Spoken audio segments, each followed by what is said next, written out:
Bapak, Ibu, saudara-saudari, para pendengar firman Tuhan di mana saja berada.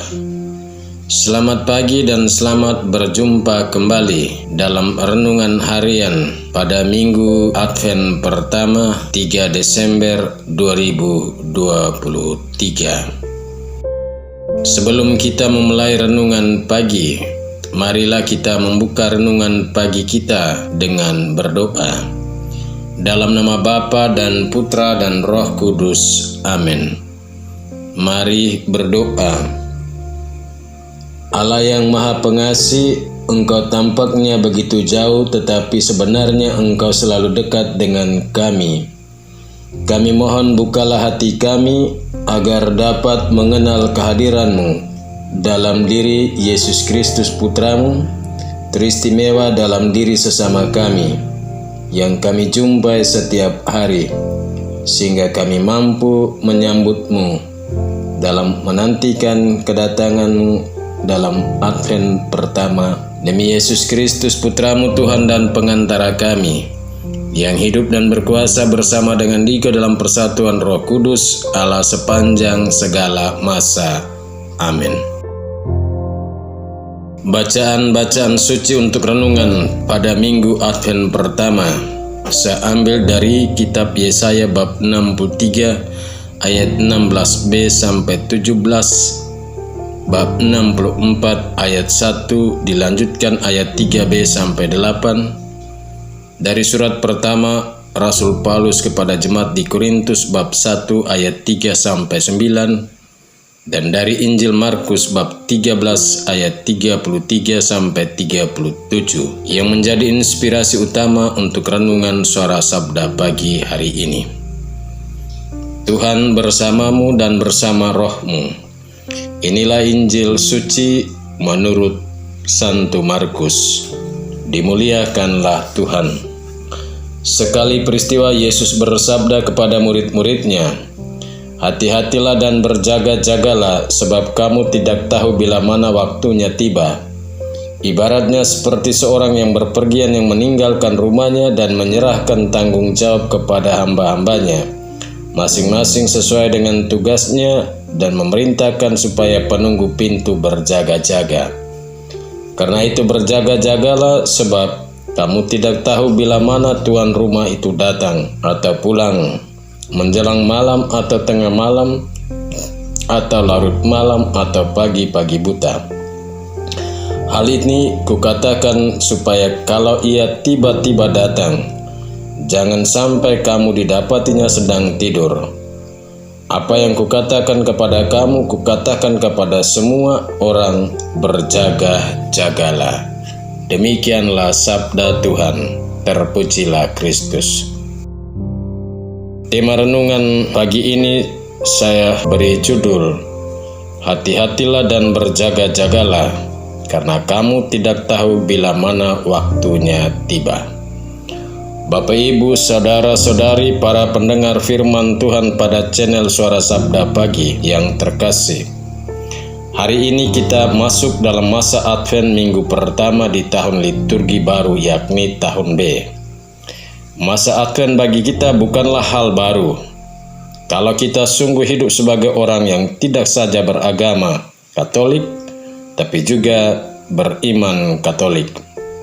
Karena beragama dan beriman itu dua hal yang berbeda. Seseorang disebut beragama Katolik ditandai dengan penerimaan sakramen baptis.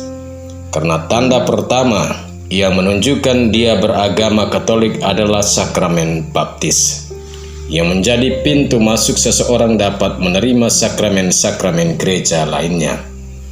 Sedangkan seseorang disebut beriman Katolik kalau orang itu senantiasa menghayati dan mengamalkan 3 tugas dari Yesus yang melekat erat dalam dirinya saat ia dibaptis, yakni ia menerima 3 tugas itu menjadi imam, nabi, dan raja. Ketiga tugas ini harus ditunjukkan dalam tingkah laku hidup dan perbuatan-perbuatan konkret yang merupakan bukti dari iman.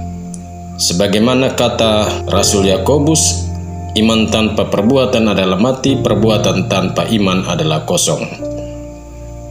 Bapak, Ibu, saudara-saudari, bacaan-bacaan suci pada minggu Advent pertama mewartakan kepada kita, tidak saja seseorang itu orang beragama, tapi juga sungguh seseorang itu orang yang beriman. Nabi Yesaya mengungkapkan dengan jelas iman dari bangsa Yahudi atau orang-orang Israel, di mana melalui Nabi Yesaya orang Israel menunjukkan imannya pertama-tama mengakui Allah sebagai Bapa mereka, yang sejak dahulu kala disebut sebagai penebus. Namun Allah yang adalah Bapa dan penebus itu mengapa seakan-akan meninggalkan Israel dan membiarkan Israel sesat di jalannya, dan selalu membuat hati Israel tegar sehingga tidak takut kepadanya. Bapak, Ibu, para pendengar firman Tuhan yang terkasih, ketika Israel merasa seperti ditinggalkan oleh Allah dalam hati mereka, dan dengan rendah hati mereka mengakui kesalahan dan dosa mereka, dan memohon agar Allah kembali menjumpa Israel, dan jangan menyembunyikan wajah dari Israel, walaupun Israel itu najis dan kotor. Yesus dalam Injil hari ini mengingatkan para muridnya, juga orang banyak serta kita muridnya zaman ini, untuk selalu berhati-hati dan berjaga-jaga dalam hidup beragama dan beriman, dalam menantikan kedatangannya untuk kedua kalinya. Karena semua orang tidak akan pernah tahu waktu kedatangannya. Karena saat kedatangannya itu ia akan meminta pertanggungjawaban atas hidup yang dijalankannya sebagai orang beragama dan beriman, yang telah diberikan kepercayaan untuk hidup sebagai orang Kristiani di tengah dunia berdasarkan ajaran-ajaran agamanya. Dan lewat perumpamaan dalam Injil tadi, kita sebagai orang Kristiani diminta dan dituntut dalam hidup ini senantiasa memiliki sikap waspada dan berjaga-jaga dengan mengisi kehidupan kita sebaik mungkin dalam relasi dan komunikasi kita dengan Tuhan, yang harus nampak dalam hidup doa, ibadah dan ekaristi kita, dan juga dalam relasi dan komunikasi dengan sesama, yang nampak dalam sikap saling peduli satu terhadap yang lainnya, sikap hormat menghormati dan harga menghargai, serta rela mengampuni bila ada kesalahan dan kekeliruan.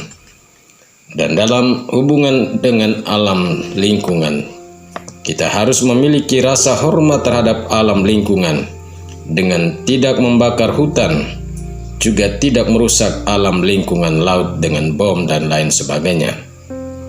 Karena hari Tuhan atau saat keselamatan dan saat kematian yang harus dilihat dalam kacamata iman adalah saat pengadilan atas setiap kita yang waktunya tidak semua kita ketahui kedatangannya. Untuk itu kita harus berjaga-jaga dalam hidup ini, bukan hanya sebagai orang beragama Katolik, tapi juga sungguh beriman Katolik. Amin. Marilah berdoa. Allah Bapa yang Maha Kuasa dan Kekal, kami bersyukur atas rahmat hidup dan napas hidup serta hari baru yang senantiasa Engkau anugerahkan kepada kami. Saat ini kami telah memasuki minggu pertama masa Advent. Tuntunlah hati dan budi kami agar selama masa Advent kami mampu mengarahkan hati dan budi kami kepadamu. Demi Yesus Kristus Putramu Tuhan dan pengantara kami, yang hidup dan berkuasa bersama Dikau dalam persatuan Roh Kudus, Allah sepanjang segala masa. Amin. Tuhan bersamamu dan bersama rohmu. Kita sekalian, semua orang yang kita doakan, yang kita janjikan doa, yang mengharapkan doa-doa dari kita, juga perjalanan kita ke rumah-rumah ibadat kita hari ini, orang-orang yang kita jumpai dalam perjalanan ibadat dan ekaristi kita hari ini, senantiasa dinaungi, dilindungi, dibimbing, dan diberkati oleh Allah yang Maha Kuasa, Bapa dan Putra dan Roh Kudus. Amin. Selamat berhari Minggu, Tuhan memberkati.